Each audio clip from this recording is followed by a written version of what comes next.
За, орой минь. Тэгэхээр энэ удаагийнхаа бичлэгээр ихэр талаа энэ замлын нэмэлт бичлэг гэж оруулна. Итгэл үнэмшлийн талаар ярихаар шийдсэн. Яагаад гэхээр ихэр талаа энэ замлалд итгэл гэдэг зүйл маш чухал байсан тийм. Өөртөө 100% итгэх, өөрийнхөө үнэн дүр төрхөөрөө байна гэдэг бол өөртөө итгэж байгаа хүний л гаргасан авир.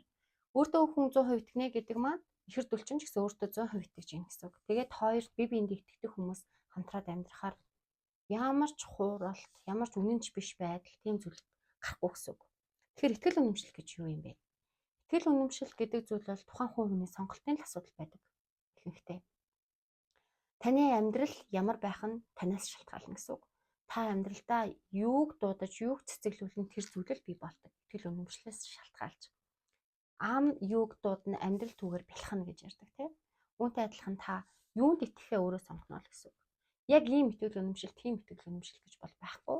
За, энэ дээр болохоор та сайн зүйлд итгэх үү, муу зүйлд итгэх үү гэдэг чинь таны өөрийн чинь сонголт гэсэн үг. Амьдралаа сайн сайхан эерэг зүйлээ гэж олж харах уу, амьдралаа сөрөг, бараан, стресс, гуниг, гутрал, депресс болгож харах уу гэдэг нь таны хувийн сонголтын асуудал байдаг. Ихэнхдээ бид нар тэгвэл муу зүйл, буруу зүйлийг яагаад хийдэг юм гэхээр хоёр шалтгааны улмаас хийдэг. Эхнийх нь болохоор бидний муу сэтгэл гэж ярьдаг тийм. Эго буюу муу сэтгэл, айдас, эргэлзээ, уур, гуниг гэсэн муу сэтгэлүүдтэй автаж гаргасан шийдвэрүүд дандаа биднийг муу зүйлд аваачдаг. Буруу зүйл хийлэгдэг гэсэн. Тэр зүйлээ өөрөө анзаараад хүлээн зөвшөөрөөд тэрдээ автахгүйгээр зөв сонголтоо хийгээд явбал хүний амьдрал тэртээ тэрнгөө цэцгэлэл сайн сайхан зүйлээр тохиолдож явдаг. Тэгвэл мэдээж хар бараантай, хар цагаантай амьдралыг тэр чихээр нь хүлээн зөвшөөрөх нь хамаагүй зүг байдаг. Гэтэ эн чинь зүгээр тэр зүйлдээ автахгүйгийн л асуудал. Бурхан багшаас яг энэ тал дээр хэлдэг. Мөнхөгийн харанхуйгаасаа болж хүмүүс буруу зүйл хийдэг хөөрхий. Тэднийг гэхдээ мөнхөгийн харанхуйгаас болж муу зүйл хийгээ явж байгаа ч гэсэн бурханлаг хүмүүс, гэгээлэх хүмүүс тэднийг ивэлж ингэж хайрладаг байхгүй юу? Өрөвдөж хайрладаг гэсэн хайрлах сэтгэл нь төрж идэг. Бусдыг хайрлаж чаддаг, гэгээлэх тийм хүмүүс ч өөрөө аяндаа хин нэг буруугаасаа болж мэдхгүйгээсээ болж алдаа гаргасан алдааг нь дандаа ивэлдэг. Бид нар ч гэсэн тэгдэг үстэй. Хүүхэд чинь жаахан юм чи хүүхэд болохоор алдаа гаргасан ч бид тэрийг буруутгах чаддаггүй тий. Үүнтэй яг адилхан. Тэгэхээр мөнхөгийн харанхуй буюу мэдэхгүйгээсээ болж ихэнх хүмүүс муу зүйлүүдийг хийдэг. Маш муу зүйлүүдийг хийдэг.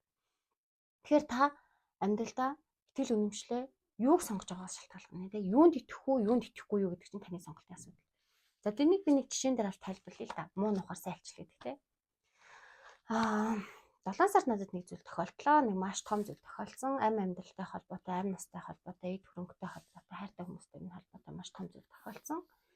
За тэр үед ч одоо юу яав, юу болов гэгээ хэмээр одоо тийм маш том одоо хүнд цохилт болохоор зөв манай гэр бүлийн бүх гишүүдэд тулгамдсан гэсэн тохиолдсон. Яг үүндээ бол би ч гэсэн хэлсэн те манайх би ялангуяа тийм шашин, бөө, буддийн зан үйл ийм зүйлээс хол мухар сүсэг гэхээсээ илүү би дандаа буддийн философи сургаалыг нь олж судалдаг. Манай гэр бүл угаасаа тийм.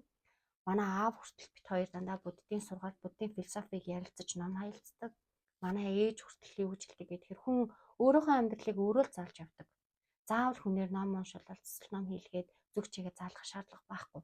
Зөв явбал зөөлөн зам бол эн чи өөрийгөө засаад, залруулад, хамгаалаад, муу зүйлсээс зүйл байлаач одоо байхыг бол үгүйсэхгүй шүү дээ. Бөө бурхны шашныг үгүйсэж байгаа юм биш байхгүй юу? Тэрнтэй тэнгүү бид нар өөрөө өөрсдөө аваад явах хүч чадалтай гэдгийг багаас минь ижээ аав минь надад заагаад өгсөн. Сургаагаад сургачихсан учраас тэрнгээр л би явдаг. Гэтэл одоо сая нэг тийм айхтар зүйл тохиолдонгод бид нар бүгд сандралцсан юу болов яав ийвгээд яалтчгүй нөгөө айхтар мундаг мэрэгэн түргүнд үзүүлсэн. Юу болов яа зүг зүгээр байсан чи ийм айхтар юм тохиолдсон манай гэр бүлд. Хэд хэдэн хүний амь насыг аваа явах зүйл тохиолдлоо тийм. Гэтэл хүнд үзүүлсэн чинь нэг ийм зүйл гарсан л да. Нэгэн бэлэвсэн эмэгтэй надад их хар буруу сансан юм баха. Бэлэвсэн эмэгтэй л их хорсож ууралсан юм уу да. Нэг тийм зүйл болсон гэд хэллээ. Би итгэхийг үлдээ. Гайхсан л та мэдээж эхлээд ааштай тий гайхаад юун бэлэвсэн эмэгтэй тэгэл яахаар надад хар буруу сандаг үлээ гэх зөндөө юм бодно тий. Сонголтод нь би итгэл үнэмшлийнхаа хувьд энэ зүйлд итгэхгүй итгэхгүй гэдэг нь сонголтохгүй. Би тэр надад муу санаад хар буруу зүйл хийсэн тэр бэлгэсэн эмэгтэйг үзэн ядах уу, уурлах уу гэдэг нь би тэр хүнд итгэчих юм бол би уурж үзэн ядах гэдэг юм тий. Магадгүй тэр хүнийг тийм зүйл хийлгэхэд хүрсэн тэрний ард нэг хүн байсан байж таараа тий. Тэр хүнийг үзэн ядах уу, хорсох уу, яах уу гэдэг нэг сонголт. За би сонголтын хувьд осол байсан. Санаандгүй зүйлээсэн галын төлөө өдөө магадгүй гал маш том зүйлийг хаадаг гэдэг те. За тийм зүйл нь л тохиолдсон байх гэдэг би сонголтод итгэх гэсэн сонголт байсан. Би б сонголтыг хийсэн. Яагаад гэвэл би хүн өөртөө хүчтэй гэдгийг би маш сайн мэддэг. Бид нар өөрсдөө зөв явах юм бол муу зүйл биднэрт халддаггүй. Хэрвээ тэр хүн тийм муу зүйл хийх гэсэн бол миний амнаас хорогдохгүй байсан би те. Би амьд нэлтийг л бийж штэ. Миний амнаас эрүүл инх сав саруул байна. Яг уу эд хөрөнгө эхлээд хүн чинь тийм зүйлээс гарч ирэхээр амьд гарсандаа баярлалтай юм билэ. Дараа нь эд тогшлолтой харамстай юм билэ. Эд тогшлолтой баг зэрэг харамссан. Гэхдээ яг уу ингээд амьд тий ийм сайхан үлдсэндээ бол маш их талархсан. Тэгэхээр миний сонголт бол угаасаа б сонголт байхгүй. Манай гэр бүлийнхний бүгднийхэн сонголт б сонголт байсан. За тэгээд тэр үедээ би юу юм балаа дэмий балаа юм гэж юу байд ингэж бодсон шигээ бид нар бүгдээ ингэж өнгөрцөн. Үсэн тэгтээ нөгөө манай амьдралд манай 90 тойрнотын бэлгсэн эмэгтэй тийм хар буруу санаа хийхээр зүйлч би хийгээгүй. Итгэхгүй штэ. Итгэх зүйл байхгүй учраас осол тэгээд галын дэл өөдөө гэдэгт итгэхэд бид нар явсан. Чи хүний амьдрал тохиолддог юм штэ тий. Тэр байтугай тэрний зүслэнгийн байшин байтугай орон гэрээ алдсан хүмүүс ялын тэр гэх юм бэ. Айл хүнд нь тийм ухаан хараалж чадах хийсэн гэж гарах юм бэ. Тэрэнд нь итгээд явах юм бол бидний амьдрал сүрэн шүү дээ тий. Жинхэнэ харанхуй намаг балчигт чигдсэн хүмүүс л тийм зүйлд итгэж амьдрах байх. Харанхуй буранхай үйлдүүлээ тийм хүмүүс итгэж амьдрах байх. За миний хувьд л тийм байсан. Энэнгээр юу хэлэх гээд итгэл үнэмшлэх гэдэг ийм чухал зүйл. Та тийм амар муухай тийм хараалцдаг гэдэг зүйлд итгэмээр байна уу? Тэр чинь айдас, эргэлзээ, миний амьдралыг хар бараан болгох л зүйл. Эсвэл гэгээлэг сайхан зүйлд нь итгээд явах уу? Энэ таны сонголт байхгүй юу? Таны амьдралаа та сайхан цэцэглүүлэх үү, хар намаг болчих байх уу гэдэг чинь бас л таны сонголт гэсэн. Тэр сонголтоо зөв хийгээрэй. Тий. Тэрний дараа бас нэг зүйл гарсан. Тэрнээс чи хойш бид нэг ихэнхдээ тайвшраад мэдээ тэр чинь маш их айдас төрсэн байгаа штэ. Тэргээ ингээд ер нь бол манай гэр бүл тэр чигтээ миний аав ч гэсэн бидэд ерөөдөө буддийн сургаалыг ярилцдаг гэр бүлэрээ ном уншдаг тий ялангуяа тэр нөгөө хүүхдийн ном байдаг үлгэрийн ном тэр номон дээр маш их гой зүйлүүдийг жишээ болгож ярьсан байдаг. За тэгээд бясалгал хийдэг рики бясалгал буюу ингээ энерги эмчилгээ гэдэг иймэрхүү зүйлүүдийг угаасаа сонирхдаг би нухгүй манайх би бүгдээрээ сонирхдаг энэ зүйлийнхаа талаар нээлттэй ярилцаад ээж аваас асуухад надад маш сайхан хариулж намайг зөв чиглүүлээд явдаг.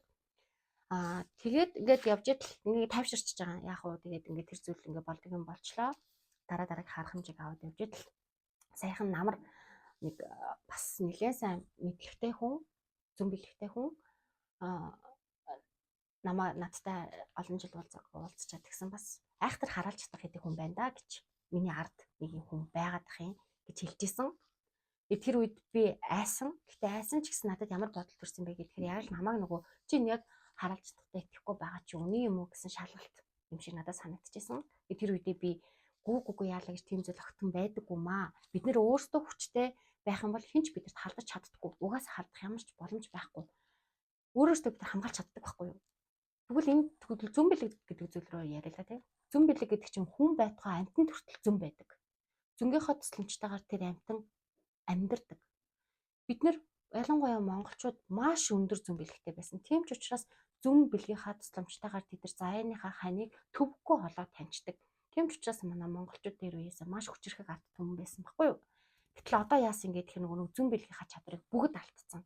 Нэг юм миний баян хэлдэг хорвоогийн зүгээр нэг юм шунал хөдлөгсөн, муу сэтгэл хөдлөгсөн, уур хөдлөгсөн тийм мөрийтэй тоглоом, зугаа цэнгэл, шоу, баар цэнгийн, бүжиг. Тэгэл энэ хэрэгтэй хэрэггүй сөөшл, уцаа маажих oh my god энэ амар хэрэггүй зүйлүүдэд тавцаараад өөрсдөө зүн бэлгийг бүгд хаацсан. Тэгээ мал амтнаас долоон дор амьдарч байгаа бид нар ерөнхийдөө. Тэгвэл зүн бэлэг гэдэг зүйл хүн болгонд байдаг. Хүн болгон хөгжүүлэх юм бол зүн бэлгийн чадрыг хөгжүүлэх боломжтой байдаг. Их хүнд хүртэл үрээ гэсэн зүн байдаг шүү дээ. Миний үрднийг муу зүйл тохиолдох гээд байна гэдгийг үрээ хүртэл мэддэг. Энэ чинь зүн шүү дээ. Зүн бэлэг биш юу юм те? Хүүхдүүд ч гэсэн ээжээ аваагаа мэдэрдэг, алсуураа мэдэрдэг, юу болоод байгааг нь ойлгодог. Гуниглаа сууж хахад хүүхэд ирээд ээжийнх нь нулимсээ хэрчдэг. Тэгээ тайвшруулдаг. Эн чинь зүн шүү дээ. Зүн бэлгийнхаа мэдрэмжээрээ ээжигээ мэдрээл бүгд ирж байгаа хүүхд гэсэн. Тэгэхээр бид нар бүгдээрээ зүн бэлэг байдаг. Яг хөө зарим нэг зүн бэлгийнхаа чадварыг илүүтэй хөгжүүлсэн хүн дээрээ бид нар ингээд сүсэглээд бишрээд очиод үзүүлж харуулдаг. За тэгээ 6 махад үзүүлж харуулдаг. Та бүхэн санаж байгаах би бас нэг бичлэг дээр хамгийн анх 2024 онд засал ном хийлгэжсэн. Засал ном хийлгэж үзээгүй. Нэг ч удаа засал ном хийлгэж үзээгүй. Гэтэ цагаан сараар ялцчгүй засал ном хийлгэх шаардлагатай гээд ном уншуулж байсан. Үнэхээр номын хүч их байт юм байлээ шүү. Ном уншуулгад бол буруутахгүй шүү гэж хэлмээр байна. За, юу ярьж байгаа? Тийм. Тэгэд би тэр үед нөгөө бас итгээгүй. Гэтэл яагаад би энэ зүйлүүдийг яриад байна гэхээр яг өчигдөр би нэг олж мэдсэн. Юу юм гэхээр ихэрдүүл гэдэг хүн намайг триггерд өгдсөн юм бэл. Чи үнэхээр хараалж тэтгэхгүй ч үний юм уу? Тэрнээс айхгүй байгаа ч үний юм уу гэд ийм зүйлээр байнга триггерд өгдсөн надад ийм таагүй. Яг үнэндээ бол би наанаа ингэж итгэхгүй зүгээр би хүчтэй би чадна гой болж ин гэж бодоод яваад гинтхэн миний даалд нуугдсан байна шүү дээ тэр. Хараалж чадхнаас айсан. Магадгүй хин нэгэн зүйл миний хүүхдүүдэд надад муу зүйл хийсэн байх уу гэсэн айдас миний авдар тэгээд би төвчсөн гэсэн үг. Тэр зүйлийг хэн олж харж чаддгийг гэхээр хэр дүлэл олж харж чаддаг байхгүй юу? Тэгээд олж харчаад намайг триггердээд намайг өдөөд энийг нь гаргаж ирээдсэн шарахыг үнэхээр амар хэцүү байсан өчтөр үнэхээр өста харанхуй шүн гэдэг нь байсан. Гэтэ талин тасгалынхаа тусламжтайгаар энэ зүйлийг даваад яг ойлгоц учраас би одоо энэ камерны цаан суугаа та бүхэнд хэлж байна. Тэгэхээр айх хэрэггүй таныг айлгаад байгаа шаал хэрэггүй шаал утга учиргүй хий хоосон тийм сөрөг зүйлийг зүгээр 3 инч байгаа юм шиг тавьд явуулчих. Үүнийг хийхин тулд та талин тасгалыг хийж сураарай гэж хэлмээр байна. За тэгээд бурхан багш дандаа хэлдэг. Ерөөл бол хүчтэй гэж. Би ч гэсэн үнэн хэлдэг. Номын хүч хээ гэж бас дандаа хэлдэг. Энэ юу гэсэн үг юм бэ гэхээр амнаасаа дандаа сайхан үг унгачи. Дандаа ерөөл хэлжээ. Ерөөл бүхэн биелдэг. Тэгэхээр өнөөдрийнхөө бичлэгийг та бүхэндээ амьдралдаа амнаасаа үргэлж ерөөлийг унгааж, ерөөлөөр дүүрэн амьдрал тань бэлхэж яваасай гэж сайхан ерөөлөөр дуусгая. Ингээд дараагийнхаа бичлэгээрээ зүн бэлгийн талаар зөнгөө яаж хөгжүүлэх үү те? Яаж бид нэр эерэг зөв зүйлийг ингээд амьдралдаа хэвшүүлэх үү талаар хэрдүүлтэйгээ холбогдолтой асуултуудтай хариулаад үргэлжлүүлэе гэж шийдсэн байгаа. Ингээд дараагийн бичлэг уулзъя.